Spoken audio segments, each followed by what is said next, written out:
انشاءاللہ عزیز بیچ میں کرتا جاؤں گا۔ سب سے پہلی چیز، جب انسان نکاح کرے تو اپنی بیوی کے ساتھ الفت اور محبت کا معاملہ رکھے، اور جب اس کا نکاح ہو تو پہلی رات یا جب پہلی بار ملے اس کو کچھ تحفہ یا کچھ کھانے کی چیز دے۔ یہ سنت سے ثابت ہے، یاد رکھیں۔ نبی اکرم صلی اللہ علیہ وسلم کے تعلق سے آتا ہے، مسند احمد کی روایت ہے، اور اسماء بنت یزید جو ہے رضی اللہ عنہا اس کی راوی ہے، وہ کہتی ہیں اور فرماتی ہے کہ نبی اکرم صلی اللہ علیہ وسلم کا جب نکاح ہوا تو حضرت عائشہ رضی اللہ عنہا کو میں نے ہی تیار کیا، میں نے ہی آپ کو سجایا، میں نے ہی آپ کو تیار کیا۔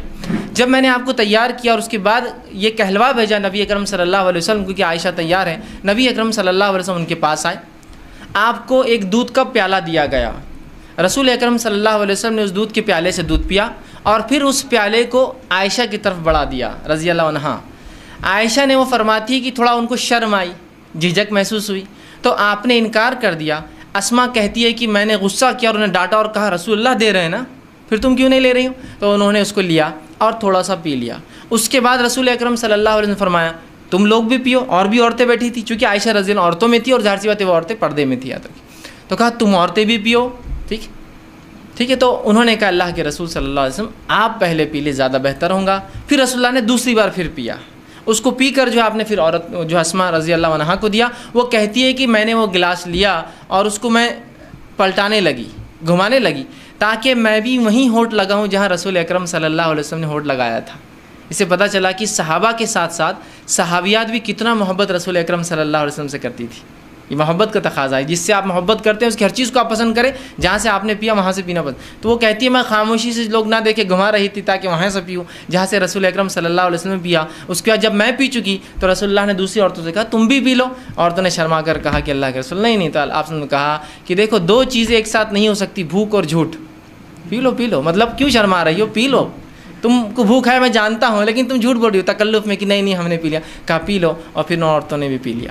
سمجھ رہے آپ؟ تو یہاں رسول اکرم صلی اللہ علیہ وسلم پہلی بار اپنی بیوی سے ملے عائشہ رضی اللہ عنہا، تو آپ نے کچھ دیا، مطلب کھانے پینے کی چیز، اور یہ بھی رحمت کا ایک حصہ کہ انسان کچھ کھلا پلا۔ بہت سے لوگ کنجوس ہوتے ہیں، کچھ کھلاتے پلاتے نہیں کسی کو، نہ اپنی بیوی کو، نہ بچوں کو، نہ کسی کو۔ تو بہرحال بیوی سے جب پہلی بار ملے تو کچھ کھانے پینے کا دے، کچھ بھی ہو سکتا ہے۔ آج کے دور کے اندر آپ مٹھائی لے جا سکتے ہیں، اینی تھنگ، مطلب کچھ بھی ہو سکتا ہے جو محبت اور الفت بڑھانے کے لیے۔ اور کھانا پینا ایک ایسی چیز ہوتی ہے جس کے کرنے سے لوگوں میں آپ کی طرف محبت مائل ہوتی ہے۔ آپ دیکھیے کسی کو آپ بلانا چاہتے ہیں، کسی سے کچھ کام کروانا چاہتے ہیں تو کیا کرتے ہیں؟ اس کو چلو ڈھابے پر، چلو کھانے پر، سر گھر پہ کب آ رہے ہیں آپ کھانے کی؟ تو پروموشن چاہیے آپ کو، ٹھیک۔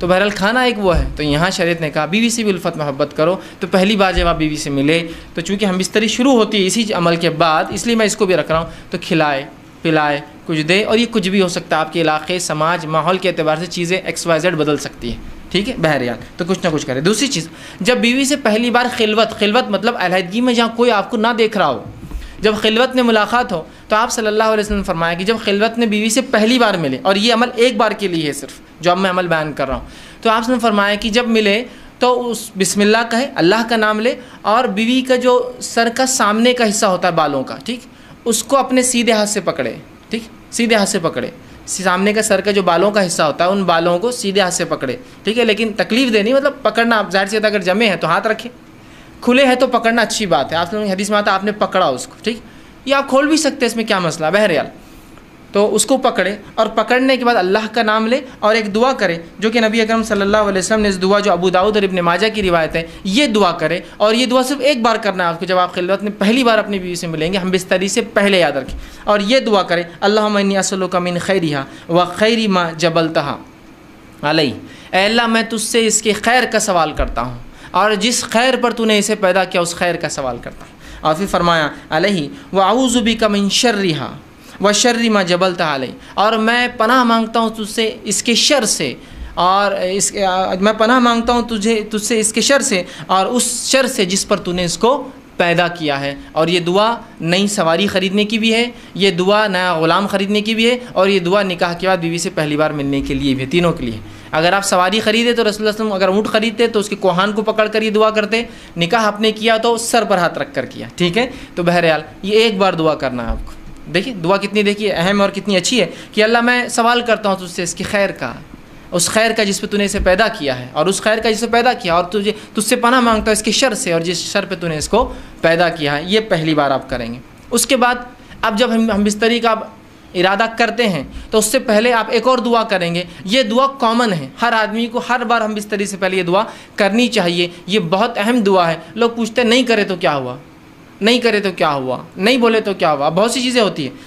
تو میں ہمیشہ سوال کرتا ہوں لوگوں سے, چلیے آپ گاڑی چلاتے ہیں, کار ٹو ویلر چلاتے ہیں, اور ہاں سیٹ نہیں ہوئی تو کیا ہوا, ہارن نہیں ہوا تو کیا ہوا, انڈیکیٹر نہیں چلے تو کیا ہوا, مڈ گارڈ نہیں رہا تو کیا ہوا, ساری گارڈ نہیں رہا تو کیا ہوا, بمپرس نہیں رہے تو کیا ہوا, ہے نا.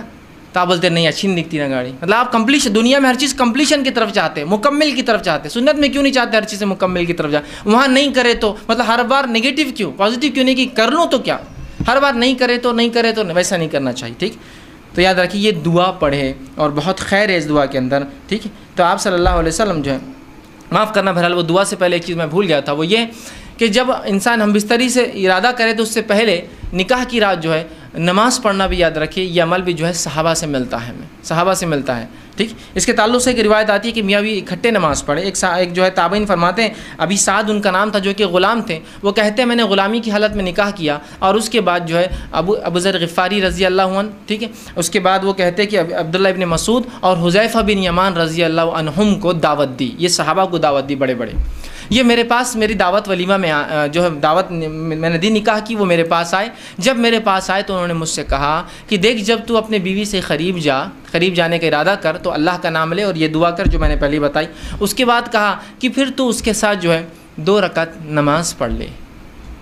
تو آگے کھڑا ہو اور وہ پیچھے. یاد رکھیے مرد اور عورت بازو کھڑے کے نماز نہیں پڑھ, چاہے میاں بیوی کیوں نہ ہو. تو آگے کھڑا رہے, وہ پیچھے کھڑی رہے اور تو 2 رکعت نماز پڑھ لے. اور پھر فرمایا اس کے بعد کیا کرنا ہے, تو بہتر جانے اور تیری بیوی بہتر جانے. ٹھیک, مطلب ان کو ایک سے ایجوکیٹ کیا بیٹھے بیٹھے دعوت میں کہ جو ہے تم جو ہے 2 رکعت نماز پڑھو. تو صحابہ سے یہ عمل ملتا ہے, تو کوئی شخص چاہے تو یہ عمل بالکل وہ کر سکتا ہے. ٹھیک ہے, کہ وہ جو ہے 2 رکعت نماز پڑھ سکتا ہے. جب 2 رکعت نماز پڑھ لی بہرحال, تو اس کے بعد جو ہے اب ہم بستری کا وقت آیا. اگر وہ اس کا ارادہ کرتا ہے تو سب سے پہلے دعا کرے. یہ دعا بڑی مشہور اور معروف ہے, صحیح بخاری کی روایت ہے اور بہت ساری کتب حدیث میں آتی ہے. آپ کریں بسم اللہ کا نام سے آپ شروع کریں, اللہم جنبنا الشیطان و جنب الشیطان ما رزقتنا. یہ دعا یاد رکھیں, چھوٹی سی دعا, یہ دعا کر لے بسم اللہ کے نام سے. اللہم جنبنا الشیطان, اے اللہ جو ہے ہمیں شیطان سے محفوظ رکھ. پھر آگے فرمائیں وجنب الشیطان ما رزقتنا, اور اس چیز کو بھی شیطان سے محفوظ رکھ جو تو نے اس کے ذریعے رزق رکھا ہے. اور رزق یہاں مراد اولاد, مطلب اے اللہ مجھے اور میری بیوی کو شیطان سے دور رکھ اور جو ہے میری اولاد کو بھی شیطان سے دور رکھ. دیکھیے انسان جو ہے یہاں ہم بستری کر رہا ہے, یہاں اپنے بیوی کے ساتھ سونے کی بات ہو رہی ہے, یہاں سیکس کی بات ہو رہی ہے, اس کے بعد بھی یہاں تعلیم دی جا رہی ہے, ایجوکیٹ کیا جا رہا ہے اور کہا جا رہا ہے کہ ٹھیک ہے نفسانی خواہشات کو پورا کرنا ہے لیکن ہوس کے شکار مت بنو. یہاں بھی اللہ کا نام لے کے شیطان سے پناہ مانگی جا رہی. دیکھیے اس عمل میں بھی کیسا پاکیزہ اور کیسا مطہرہ یہ دین ہے, یاد رکھیں. بہرحال اب یہ دعا آپ نے کی, ٹھیک ہے, اب دعا کے بعد آپ بستری کر سکتے ہیں. لیکن یہ بات بہت ضروری ہے جو ہمیں سمجھنا ہے کہ جب شریعت نے مرد کو اجازت دی نکاح کی اور عورت کے ساتھ ہم بستری کرنے کی, تو یہ اجازت کو حاکم اور محکوم والا رشتہ نہیں ہے, مالک اور غلام والا رشتہ نہیں. سمجھ رہے آپ بات کو؟ ورنہ ہوتا ہی کہ جب یہ موقع انسان کو مل جاتا ہے مرد کو پہلی بار, تو وہ بالکل ایک عورت کو اپنا شکار سمجھتا ہے. ہر آدمی ایسا نہیں ہوتا لیکن کچھ لوگ ہوتے ہیں ایسے. وہ سمجھتا ہے وہ شکار ہے اور میں آقا ہوں اور یہ غلام ہے, میں حاکم ہوں اور یہ میری محکوم ہے. ٹھیک, اور لہٰذا وہ اس پر ٹوٹ پڑتا ہے جانوروں کی طرح. اندازہ لگائیے ایک عورت کے ساتھ اگر آپ یہ سلوک کریں گے جو آپ کی بیوی اور زندگی بھر رہنے والی, شریک حیات کہا جاتا ہے نا بیوی کو, شریک حیات مطلب لائف پارٹنر ہے آپ کی, پوری زندگی آپ کے ساتھ شریک رہیں گی. اور اگر پہلی رات آپ ساتھ یہ بدتمیزی کریں گے کہ آپ بتائیں گے کہ میں نے نکاح خالص صرف اپنی ہوس کو پورا کرنا کیا. ٹھیک ہے, الفت اور محبت ایک چیز ہے, لو ایک چیز ہوتی ہے, کہ لسٹ ایک چیز ہوتی ہے انگلش کے اندر. اردو میں جیسے کہتے ہیں ایک محبت ہوتی ہے اور ایک ہوس ہوتی ہے. تو ہمیں محبت کی اجازت ہے, ہوس پوری نہیں کرنا ہے ہم کو.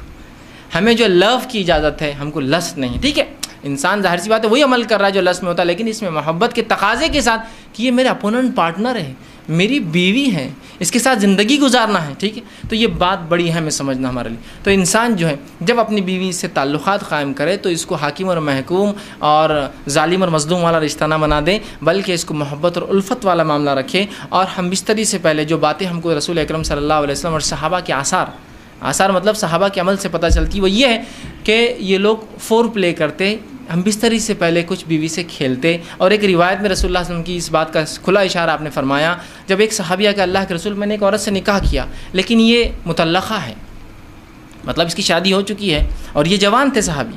تو اللہ کے رسول صلی اللہ علیہ وسلم فرمائیں کہ تو نے کنواری لڑکی سے کیوں نہیں نکاح کیا تاکہ وہ تجھ سے کھیلتی اور تو اس سے کھیلتا. تو کہا اللہ کے رسول میری مجبوری تھی, میرے والدہ کا انتقال ہو گیا اور میری 3 چھوٹی چھوٹی بہنیں ہیں, اگر میں کوئی کنواری لڑکی لاتا تو وہ میری بہنوں کی دیکھ بھال برابر سے نہیں کر پاتی. جب میں نے ایسی عورت کو لایا نکاح میں جو مطلقہ ہے, اس کو پریویس ایکسپیرینس ہے زندگی کا, وہ زندگی سماج میں گزار چکی ہے, وہ میری بہنوں کی اچھے سے تربیت کر سکتی ہے. اس حدیث سے ایک بات اور پتہ چلی, نکاح میں بہت سارے مقاصد انسان رکھ سکتا ہے نکاح کے لیے. تو ایک مقصد یہ بھی تھا ان کا کہ محبت کے ساتھ ساتھ بچیوں کے لیے کچھ, میری بہنوں کے لیے کچھ ایسی عورت آ جائے جو میری ان کی بھابھی ہو لیکن ایک ماں جیسا ہو. تو ظاہر سی بات ہے ایک کنواری لڑکی یہ سب نہیں کر سکتی تھی, ٹھیک ہے. لیکن اس حدیث میں رسول اللہ نے جو فرمایا تو اس کے ساتھ کھیل اور وہ تیرے ساتھ کھیلے, تو یہ محبت جو ہے یہ ہم بستری سے پہلے انسان فور پلے کرے, کھیلے اس سے, مطلب اس کو راضی کرے اور منوائے اس عمل کے لیے. اس لیے کہ ہیومن بینگ جو انسان ہوتے ہیں وہ میکینیکل عمل نہیں کر سکتے. میکینیکل سمجھتے مشینیں ہوتی, مشینوں کا معاملہ ہوتا ہے کہ آپ نے جب بٹن دباؤ میکینیکلی شروع ہو جاتی, لیکن انسان جو ہوتے ہیں ویسے میکینیکل نہیں ہوتے. ان کو ذہنی تیار ہونا پڑتا ہے, پھر جسمانی فزیکل ریڈی ہونا پڑتا ہے, اس کے بعد انسان کچھ اعمال کر سکتا ہے. جیسے آپ کو کس سے ڈیل کرنا ہے کوئی انسان سے, تو بہت ساری باتیں ہوں گی, ملاقاتیں ہوں گی, ٹھیک ہے, اس کے بعد کوئی ڈیلنگ فائنل تک پہنچیں گے. سیم ویسی ہوتا ہے. تو اس بات کو ذہن میں رکھیں, اور بالخصوص پہلی رات میں تو آپ خاص طور سے اس کو یہ نہ کریں کہ ٹوٹ پڑنے کا معاملہ کرے, بلکہ سنت کو لحاظ رکھتے ہوئے, شریعت کا لحاظ رکھتے ہوئے, انسانی ذہنیتوں کا لحاظ رکھتے ہوئے, سامنے والے فریق کی, آپ کی بیوی کی عمر کا لحاظ بھی رکھ سکتے. ہو سکتا ہے کوئی انسان 40 سال کا اور نکاح 20 سال سے کیا ہو, جائز ہے بالکل. تو اب یہاں سمجھنا پڑے گا اس کی عمر کا تقاضا وہ کم ہے, تو ظاہر سی بات ہے سمجھ رہے ہیں آپ بات کو. یہ تمام چیزیں آپ جو ہے ذہن میں انسان رکھیں.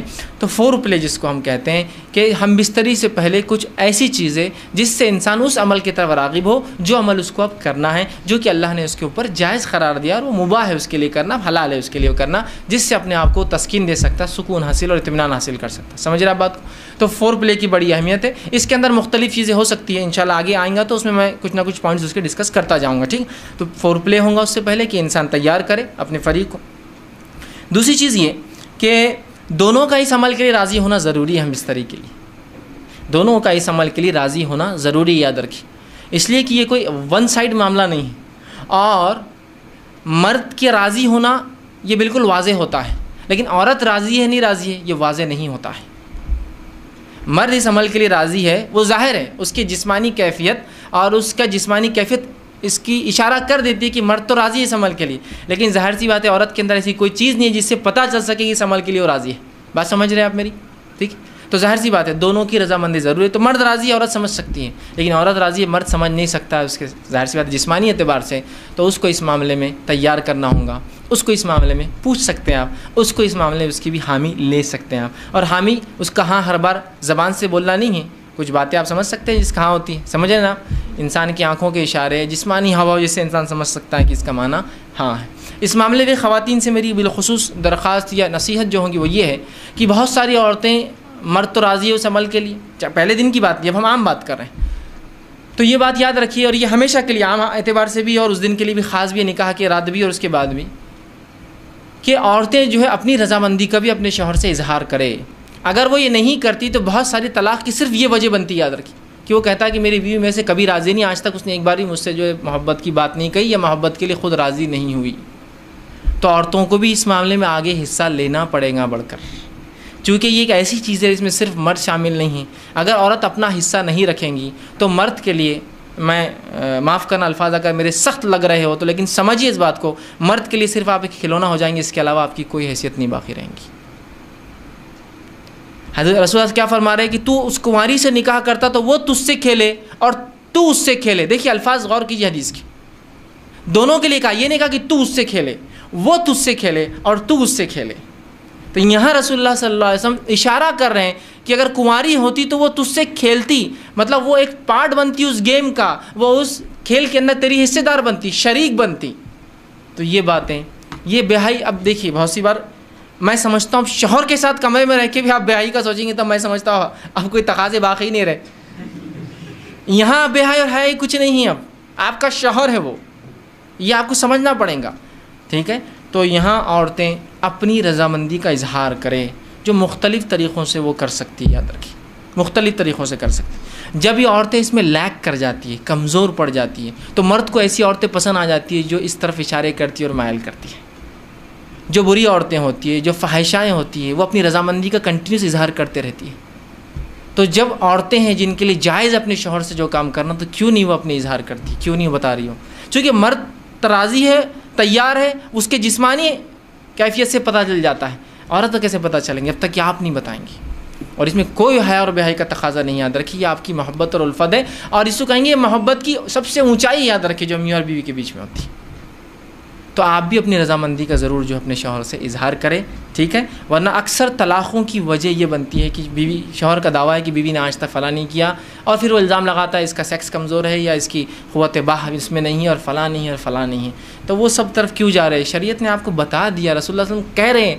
اور ظاہر سی بات ہے ہر چیز کھول کر بیان کرنا ضروری نہیں. کیا اتنا کافی نہیں تو اس سے کھیلے اور وہ تجھ سے کھیلے؟ اتنا کافی نہیں ہے ہمارے لیے سمجھنا؟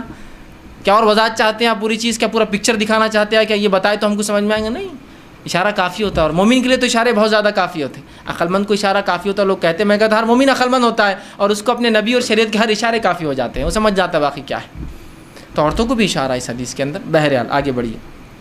اب انسان جو ہے جمع کیسے کرے، یہ تو پہلے کا ہوا، اور کچھ باتیں نکاح کے لیے خاص اور کچھ عام تھی. اب نکاح کی رات بھی ہو سکتی ہے اس میں انوالو، اور ادر زندگی کا اور حصہ جہاں میاں بیوی ہم بستری کرنا چاہتے. اب جمع کیسے کرے؟ جمع سے مراد، جب میں الفاظ کہہ رہا ہوں تو شرمگاہ کا جمع ہونا اور ملنا اس سے مراد ہے میرا. یاد رکھیے، ٹھیک ہے، کہ انسان اسے اب جمع کیسے کرے. اس کے تعلق سے بہت ساری غلط فہمیاں ہوتی ہیں، انشاءاللہ آج اس کے ازالے کرنے کی کوشش کروں گا. اب انسان اپنی بیوی سے کیسے جمع کر سکتا ہے؟ آئیے اللہ رب العزت کا جواب اپنی کتاب، اس کی کتاب میں جو اس نے دیا، اس سے ہم شروع کرتے ہیں. اللہ رب العزت فرماتا اور کہتا ہے سورہ بقرہ سورہ نمبر 2 آیت نمبر 223، اور فرماتا ہے نساء حرث لکم فأتوا حرثکم ان شئتم. کہ اللہ فرماتا اور کہتا ہے تمہاری عورتیں تمہارے لیے کھیتیاں ہیں، اور تم جس طرح سے چاہو اپنی کھیتیوں میں آؤ.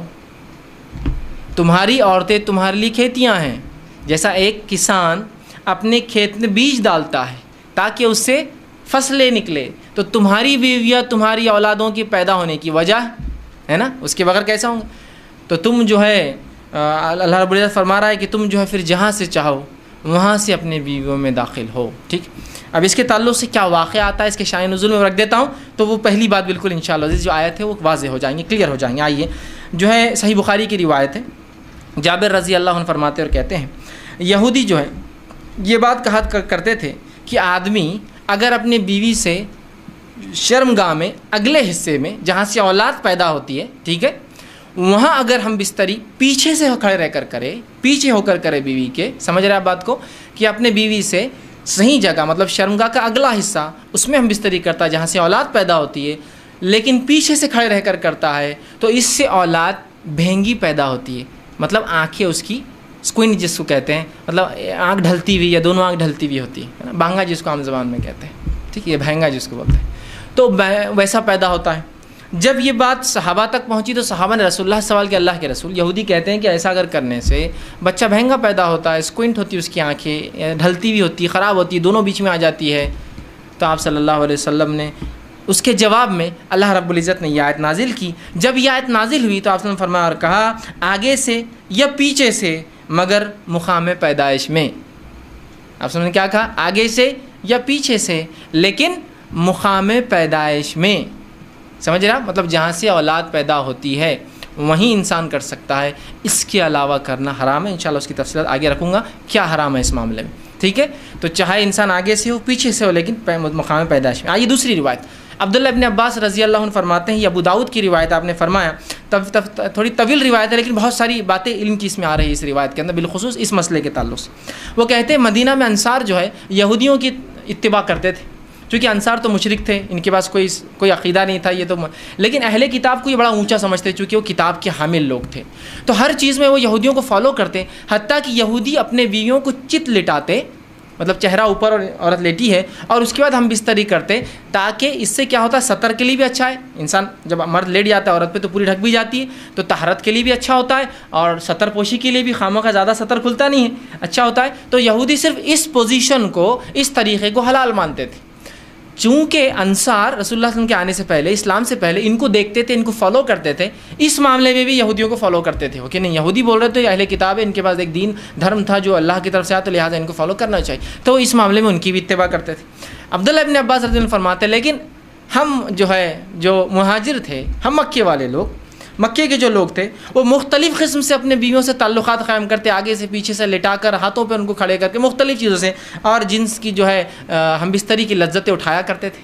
لیکن جب مہاجر مدینہ پہنچے اور انصاریوں سے نکاح شروع کیا، اور جب ایک مہاجر نے ایک انصاری عورت سے نکاح کیا، اور نکاح کرنے کے بعد جیسا ان کا طریقہ تھا کہ وہ مختلف انداز سے، مختلف طریقوں سے صحیح جگہ ہم بستری کرتے، مطلب شرمگاہ میں، مطلب اگلے حصے میں کرتے، جب اس نے ڈیمانڈ کیا اس شخص نے، تو اس انصاریہ نے کہا ہم تو صرف ایک طریقہ اپناتے، اس عورت نے، وہ بھی صحابیہ تھی، وہ ہے چت لیٹنا اور تم اوپر سے رہو۔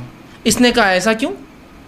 ہم تو مختلف چیزیں کرتے ہیں اس میں، جس کو عام زبان میں بہرحال آسن کہتے ہیں، لوگ بہرحال سمجھتے ہیں آسن کہتے ہیں اس کو، شاید سنسکرت کا لفظ ہے یہ ہندی کا لفظ ہے، بہرحال تو ہم تو مختلف کرتے ہیں۔ تو انہوں نے کہا نہیں میں تو یہ کرنے نہیں دوں گی، جھگڑا بڑھ گیا، اس نے کہا میں تو ایسے ہی کروں گا، اس نے کہا ہمارے پاس یہ طریقہ نہیں، اور بات رسول اکرم صلی اللہ علیہ وسلم پہنچ گئی، اور پھر یہ آیت نازل ہو گئی، تمہاری بیویاں تمہاری کھیتی ہے، تم جہاں سے چاہو، مطلب جو مہاجر کر رہے تھے صحیح کر رہے تھے، مختلف پوزیشنز ہو سکتے ہیں لیکن اگلے حصے میں صرف پیدائش کے حصے میں انسان کر سکتا ہے۔ تو یہ روایت میں بہرحال بہت ساری باتیں آ گئی، اور بہت ساری باتوں کا جواز ہمیں مل گیا ہے۔ آگے آئیے، اب اس معاملے میں جو ہے انسان جمع جو کرے، ہم بستری کرے تو لیٹ کر سکتا ہے، لیٹنے میں جتنی پوزیشنز ہو سکتی ہے وہ استعمال کر سکتا ہے، شرط ایک ہی ہے وہاں انسان اپنی شرمگاہ کو داخل کرے، عورت کی شرمگاہ میں جہاں سے اولاد پیدا ہوتی ہے، ٹھیک ہے، وہی ایک جگہ ہے۔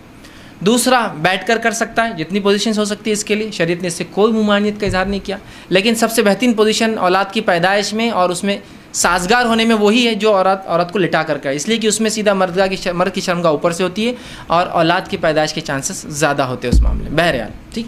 اس کے بعد بیٹھ کر جتنے طریقے ہو سکتے ہیں، جتنی پوزیشنز ہو سکتی ہے، جس میں جو بتا رہا ہوں بات آپ سمجھ رہے ہیں کہ شرمگاہ مرد کی عورت سے ملے اور سامنے کے حصے میں آپ کے لیے جائز ہے۔ اسی طرح کھڑے رہ کر جو کچھ ہو سکتا ہے، اس میں کوئی ممانعت نہیں ہے، کراہت ہو سکتی ہے، ناپسندگی ہو سکتی ہے، لیکن ممانعت کسی میں بھی نہیں، حرمت کسی میں بھی نہیں، بیٹھ کر، لیٹ کر، کھڑے رہ کر کچھ بھی ہو سکتا ہے۔ ابھی بات کا ازالہ میں کر دوں، بہت سے لوگوں نے عجیب عجیب باتیں لکھ دی، اللہ ان پر رحم کرے، جس کی وجہ سے امت کو خواہ ایسی مشکلات اور تکلیفوں میں ڈالا جو شریعت نے نہیں دی، کہ کھڑے رہ کر کرے تو اولاد لنگڑی پیدا ہوتی ہے، بیٹھ کر کرے تو اولاد فلاں پیدا ہوتی ہے، پیچھے سے کرے۔ آج بھی میں کہہ رہا ہوں کہ اگر کوئی لڑکا بہنگا آ جاتا ہے جس کی آنکھیں اسکوئنٹ ہو، اس کی آنکھیں برابر نہ ہو، تو عورتیں ایک دوسرے کو دھکا دے کے ہنستی مجلس ان کے ماں باپ نے کیا کرے تھے دیکھو بچہ، آج بھی میں کہہ رہا ہوں کیسی عجیب بات ہے، شریعت کلیریفیکیشن دے رہی ہے، قرآنی آیتیں نازل ہو رہی ہے، اور اس کے بعد بھی کہ ہماری عقل، اب عقلوں کا کیا بھائی، علم کی کمی ہی یہ سب چیزوں کی وجہ ہے۔ لا علمی جو نقصان پہنچاتی ہے نا، وہ کوئی چیز، کوئی ہتھیار، کوئی دشمن آپ کو جو نقصان نہیں پہنچائیں گے نا، آپ کی اور ہماری لا علمی اسلام کے تعلق سے نقصان پہنچاتی ہے۔ بہرحال تو کوئی بھی پوزیشن اختیار کر سکتے، کوئی ممانعت کسی بھی پوزیشن کی ثابت نہیں ہے، ٹھیک۔ اسی طرح سیکنڈ چیز، ہم بستری کے اندر بیوی کو چومنا اور بوسہ لینا جسم کے ہر حصے کو جائز ہے سوائے شرمگاہ کو چھوڑ کر۔ یہ معاملہ عورت کے لیے بھی مرد کے لیے ہے۔ بیوی کو چومنا یا شوہر کو چومنا، بیوی کو بوسہ لینا یا شوہر کا بوسہ لینا تمام جسم پر جائز ہے سوائے شرمگاہ چھوڑ کر۔ سمجھ رہا؟ عورت کا اگلا اور پچھلا حصہ، اور شرمگاہ دو چیزیں ہوتی، مرد کا اگلا اور پچھلا حصہ اور عورت کا اگلا اور پچھلا حصہ، اس کو چھوڑ کر تمام اعضاء کو چومنا یا بوسہ لینا آپ کے لیے جائز ہے۔ اس کے مختلف طریقے ہو سکتے، وہ تمام جائز ہے۔ بوسہ لینے کے مختلف طریقے ہو سکتے، پورے جائز ہے۔ انسان جو ہے مختلف سر پہ لیتا ہے، پیشانی پہ لیتا ہے، گال پہ لیتا ہے اور ہونٹ پر لے سکتا ہے، تمام جائز ہے۔ اس کے علاوہ جسم پر لے سکتا ہے، یہ جائز ہے۔ ہاں، صرف اگلا اور پچھلا شرمگاہ کا حصہ چھوڑ کر تمام جسم پہ بوسہ لینا اور چومنا جائز ہے، انکلوڈنگ ایوری تھنگ میں کہہ رہا ہوں، ٹھیک۔ اس کے بعد ایکسکلوڈنگ صرف دو چیزیں، ٹھیک۔ اس کے بعد دوسری جو غلط فہمی ہوتی ہے، لوگ سوال کرتے ہیں، وہ یہ ہے کیا میاں بیوی ایک دوسرے کے جسم کو تمام حصوں کو ہاتھ لگا سکتے ہیں؟ تو ہاں، میاں اور بیوی اپنے جسم کے تمام حصوں کو ہاتھ لگا سکتے، انکلوڈنگ ملا کر اپنی شرمگاہ کا اگلا اور پچھلا حصہ۔ چومنے میں نہیں یاد رکھے، لیکن ہاتھ لگانے میں اجازت ہے۔ اسی طرح میاں اور بیوی اپنے جسم کے تمام حصوں کو دیکھ سکتے، انکلوڈنگ اگلا اور پچھلا حصہ شرمگاہ کا۔ کوئی نہ دیکھنا چاہے اس کا اپنا مسئلہ ہے، اس کی اپنی طہارت میں اس کا اعلیٰ مقام ہے، لیکن اسی کوئی حرمت اور کراہت ثابت نہیں ہے، یاد رکھیے۔ اس لیے کہ آپ سے سوال ہو اللہ کے رسول ہم نے بیویوں کا کیا دیکھے اور کیا نہ دیکھے، تو کہا تم اپنے بیویوں کا سب کچھ دیکھ، اپنے بیویوں اور لونڈیوں کا جو چاہو سب کچھ تم دیکھ سکتے ہو۔ تو حدیث نے کھلی آپ کو اجازت دے رکھی ہے۔